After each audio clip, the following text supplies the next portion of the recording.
നമുക്ക് ഭയങ്കര വൈറൽ ആയിട്ടുള്ള ഗ്ലാസ് ടിന്റ് നമുക്ക് പരീക്ഷിച്ച് നോക്കിയാലോ. അപ്പൊ ഇതാട്ടോ നമ്മുടെ സംഭവം. അരത്തൃതത്തിന്റെ ആണ്. ഇത് എടുത്തിട്ട് കാണിച്ചു തരുമ്പോഴാണ് അതിന്റെ ആ ഒരു എന്താണെന്നുള്ളത് നമുക്ക് പെട്ടെന്ന് ആ ഒരു ഇത് കത്തുള്ളൂ കേട്ടോ. സംഭവം ഞാൻ കാണിച്ചു തരാം. ഇതിങ്ങനെ എടുക്കുമ്പോൾ അതെ ഒന്നുമില്ല, ജസ്റ്റ് ഇതാ ഇങ്ങനെ ഒരു ഗ്ലാസ് മാതിരി തന്നെ, പേര് മാതിരി ഗ്ലാസ് ടിന്റ് ആണ്. ഇതിന്റെ പ്രത്യേകത എന്ന് പറഞ്ഞാൽ നമുക്ക് pH activated lip and cheek tint എന്നാണ് പറയുന്നത്. അതായത് ഞാനിതിപ്പോൾ കുറെ പരീക്ഷിച്ചിട്ട് കളർ ജസ്റ്റ് ഇതിന്റെ മാറിയിട്ടുണ്ട് കേട്ടോ. ജസ്റ്റ് പറഞ്ഞാൽ നമുക്ക് വരുമ്പോൾ അത് കയ്യിൽ കിട്ടുമ്പോൾ ഈ ഒരു കളറില്ലേ ഇതായിരുന്നു ഇവിടെ. പക്ഷെ ഇപ്പൊ ഇതിന്റെ കളർ നോക്കി കഴിഞ്ഞാൽ ഇവിടെ നമുക്ക് ഇങ്ങനെ കണ്ടില്ലേ, കളർ കുറച്ചൊരു ലൈറ്റ് ഒരു പിങ്ക് അല്ലെങ്കിൽ ലൈറ്റ് ഒരു റോസ് മാതിരി വന്നിട്ടുണ്ട്. അപ്പൊ ഇത് നമ്മളൊന്ന് ഇട്ട് നോക്കാൻ പോവാട്ടോ. ആക്ച്വലി എൻ്റെ എക്സ്പീരിയൻസ് വെച്ച് പറയുകയാണെങ്കിൽ ഇത് സൂപ്പറാണ്.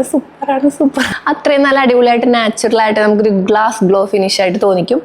അപ്പൊ ഇട്ട് നോക്കാട്ടോ സംഭവം എങ്ങനെയാണ് വരുന്നത്.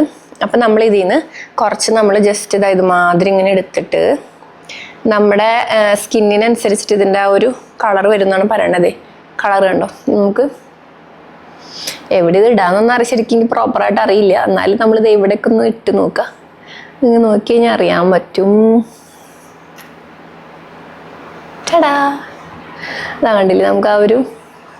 അപ്പൊ ഇതിന്റെ പ്രത്യേകത എന്ന് പറഞ്ഞാല് നമുക്കൊരു ബ്ലഷ് ഇട്ട മാതിരി പ്ലസ് നമുക്കൊരു ഗ്ലാസ് ഫിനിഷ് ആണ് തോന്നിക്കണത്. ഒപ്പം തന്നെ നമുക്കിത് ഇപ്പുറത്തും കൂടി ഇട്ട് കൊടുക്കാം, അല്ലെങ്കിൽ വേണ്ട മൂക്കും ഇട്ട് കൊടുക്കാം. മൂക്കും കൂടി നമുക്കൊന്ന് ചുകപ്പിച്ച് നോക്കാം. ഒരു നാച്ചുറൽ ആയിട്ടൊരു കളർ മാതിരി ഫീൽ ചെയ്യണം കേട്ടോ, വല്ലാണ്ട് ഓവറായിട്ടില്ല. ഇപ്പൊ നോക്കിയതാ ഈ ഒരു കണ്ടില്ലേ, ഇവിടെ പ്രത്യേക ഒരു ഗ്ലാസ് ഫിനിഷ് ഉണ്ട്. അതുപോലെ തന്നെ നമുക്ക് ഇനി എന്തായാലും ഇവിടെയും കൂടി ഇടാം. ഇപ്പൊ നോക്കിയേ, പെട്ടെന്ന് നല്ലൊരു നാച്ചുറൽ ഫിനിഷ് ഉണ്ട്. നമുക്ക് സാധാരണ നമ്മളിപ്പോൾ മറ്റുള്ള ബ്ലഷുകൾ യൂസ് ചെയ്യുമ്പോൾ നമ്മൾ ചിലപ്പോൾ കുറച്ചിരി അങ്ങോട്ടും ഇങ്ങോട്ട് നായി കഴിഞ്ഞാൽ നമ്മളൊന്ന് അല്ലെങ്കിൽ നമ്മൾ കുറച്ച് കൂടുതലായും തോന്നി കഴിഞ്ഞാൽ അതിൽ കോമ്പാക്ട് വെച്ചൊക്കെ ഒന്ന് അഡ്ജസ്റ്റ് ചെയ്യേണ്ടി വരും, കളറൊക്കെ ഒന്ന് ഡിം ആക്കേണ്ടി വരും.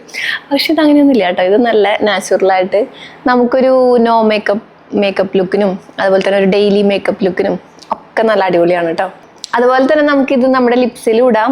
ഒരു നാച്ചുറൽ ആയിട്ടൊരു ടിന്റ് വരും, ഒരു പിങ്ക് ടിന്റ് ഈ ഒരു നമുക്ക് കാണുന്ന മാതിരി. അതുപോലെ തന്നെ നമുക്കിത് ഐഷാഡോ ആയിട്ട് യൂസ് ചെയ്യാൻ പറ്റും. അപ്പോൾ ഇതിൻ്റെ ഡീറ്റെയിൽസ് നിങ്ങൾക്ക് അല്ലെങ്കിൽ ലിങ്ക് വേണമെന്നുണ്ടെങ്കിൽ കമൻറ്റ് ചെയ്താൽ മതി, ഞാൻ ടാഗ് ചെയ്ത് കൊടുക്കാം. ബൈ.